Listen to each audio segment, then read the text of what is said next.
जय श्री राम। अयोध्या कांड का 101वां सर्ग।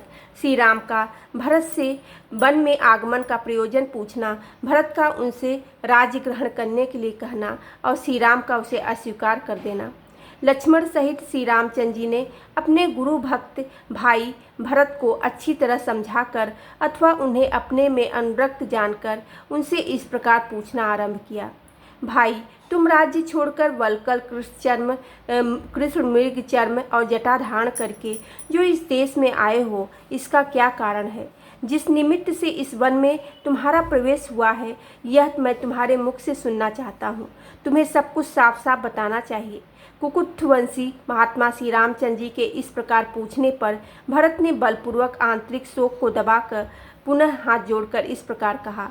आर्य, हमारे महाभाव पिता अत्यंत दुष्कर कर्म करके पुत्र शोक से पीड़ित हो हमें छोड़कर स्वर्गलोक को चले गए। शत्रुओं को संताप देने वाले रघुनंदन अपनी स्त्री एवं मेरी माता कैकेयी की प्रेरणा से ही विवश हो पिताजी ने ऐसा कठोर कार्य किया था।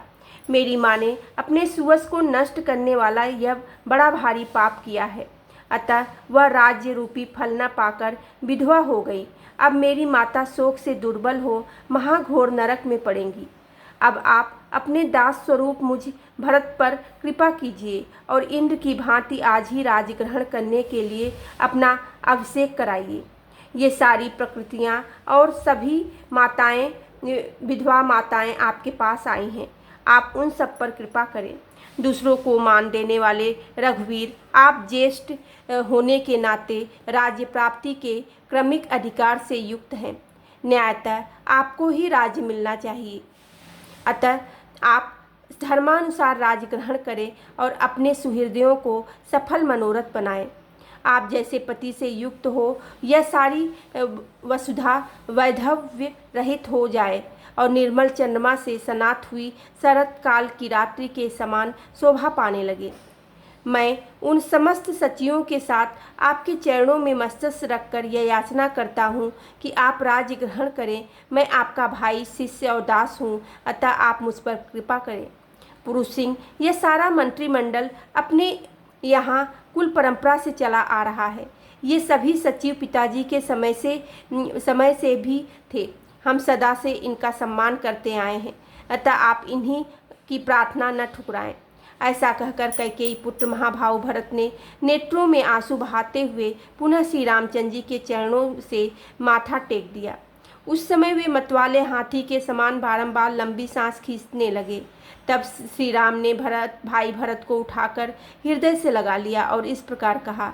भाई, तुम ही बताओ, उत्तम कुल में उत्पन्न सत्य गुण संपन्न तेजस्वी और ज्येष्ठ व्रतों का पालन करने वाला मेरे जैसा मनुष्य राज्य के लिए पिता की आज्ञा का उल्लंघन रूप पाप कैसे कर सकता है?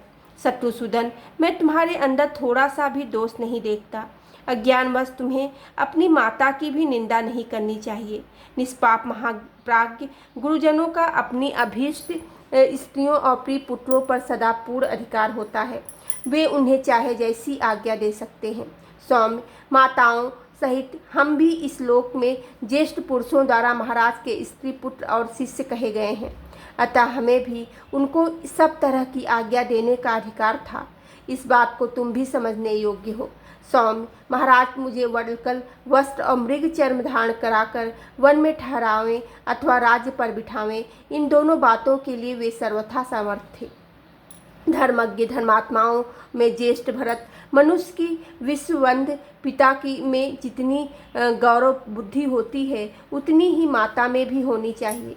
रघुनंदन, इन धर्मशील माता और पिता दोनों ने जब मुझे वन में जाने की आज्ञा दे दी है, तब मैं उनकी आज्ञा के विपरीत दूसरा कोई बर्ताव कैसे कर सकता हूँ? तुम्हें अयोध्या में रहकर समस्त जगत के लिए आदरणीय राज्य प्राप्त करना चाहिए और मुझे वल्कल वस्त्र धारण करके दंड कारण में रहना चाहिए, क्योंकि महाराज दशरथ बहुत लोगों के सामने हम दोनों के लिए इस प्रकार पृथक पृथक दो आज्ञाएं देकर स्वर्ग को सिधारे हैं।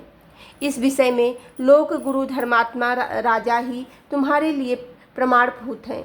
उन्हीं की आज्ञा तुम्हें माननी चाहिए और पिता ने तुम्हारे हिस्से में जो कुछ दिया है उसी का तुम्हें यथावत रूप से उपभोग करना चाहिए। सौम्य 14 वर्षों तक दंडकारण्य में रहने के बाद ही महात्मा पिता के दिए हुए राज्य भाग का मैं उपभोग करूंगा। मनुष्य लोक में सम्मानित और देवराज इंद्र के तुल्य तेजस्वी मेरे महात्मा पिता ने मुझे जो वनवास की आज्ञा दी है, उसी को मैं अपने लिए परम हितकारी समझता हूँ। उनकी आज्ञा के विरुद्ध स्वर्गलोकेश्वर ब्रह्म का अविनाशी पद भी मेरे लिए श्रेयस्कर नहीं है। बोलो सियावेरी रामचंद्र की जय, पवन सुत हनुमान की जय।